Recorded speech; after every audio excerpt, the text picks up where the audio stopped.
ఉన్న ఆత్మీయ హిందూ బంధువులారా, ప్రపంచానికి భారతదేశం ఒక జ్ఞానాన్ని అందించిన రత్నగర్భ.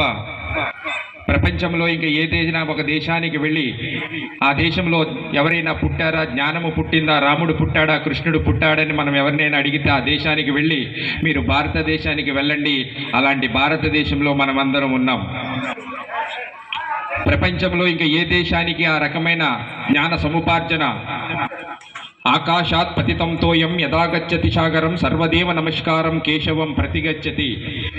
ఏ ఆరాధనా పద్ధతిని ఆరాధించినప్పటికీ ఏకం సత్ విప్రా బహుదా వదంతి ఏకోహం బహుశ్యామః అని చెప్పిన ఏకైక దేశము భారతదేశము.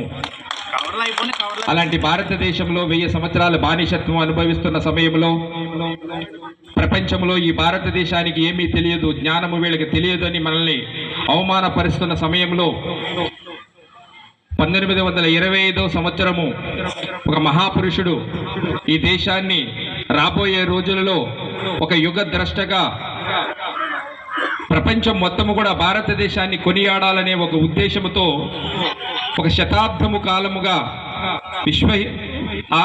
రాష్ట్రీయ స్వయం సేవక్ సంఘము 1925 విజయదశమి రోజున ప్రారంభమైనది.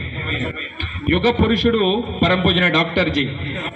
ఇవాళ డాక్టర్ జీ ఎవరికి కనిపించరు, కానీ రాష్ట్రీయ స్వయం సేవక సంఘ కనిపిస్తుంది. ఆ వెనకాల ఉన్న సైద్ధాంతికమైన భూమిక కనిపిస్తుంది. ఏకం సత్ విప్రా బహుదా వదంతి అంటే హిందువులందరూ కూడా కలిసి ఉండాలి. ఇదే ఏకాత్మతా భావన. ఆ ఏకాత్మతా భావన తీసుకుని రావటం కోసమనే రాష్ట్రీయ స్వయం సేవక సంఘ నిర్మాణమైనది 1925వ సంవత్సరంలో. అంటే 100 సంవత్సరాల పూర్తవుతున్నది. ఆ 100 సంవత్సరాల పూర్తవుతున్న సందర్భంగా హిందూ సమ్మేళనము అంటే హిందువులందరూ కూడా ఒక్క త్రాటిపైకి తీసుకుని రావడానికి ఆ విజయ శంఖం ఏదైతే ఉన్నదో ఆ విజయ శంఖము ప్రపంచం మొత్తము కాకుండా భారతదేశంలో అనేక చోట్ల ఈ హిందూ సమ్మేళనాలు జరుగుతున్నాయి హిందువులందరినీ ఏకత్రితం చేయడానికి.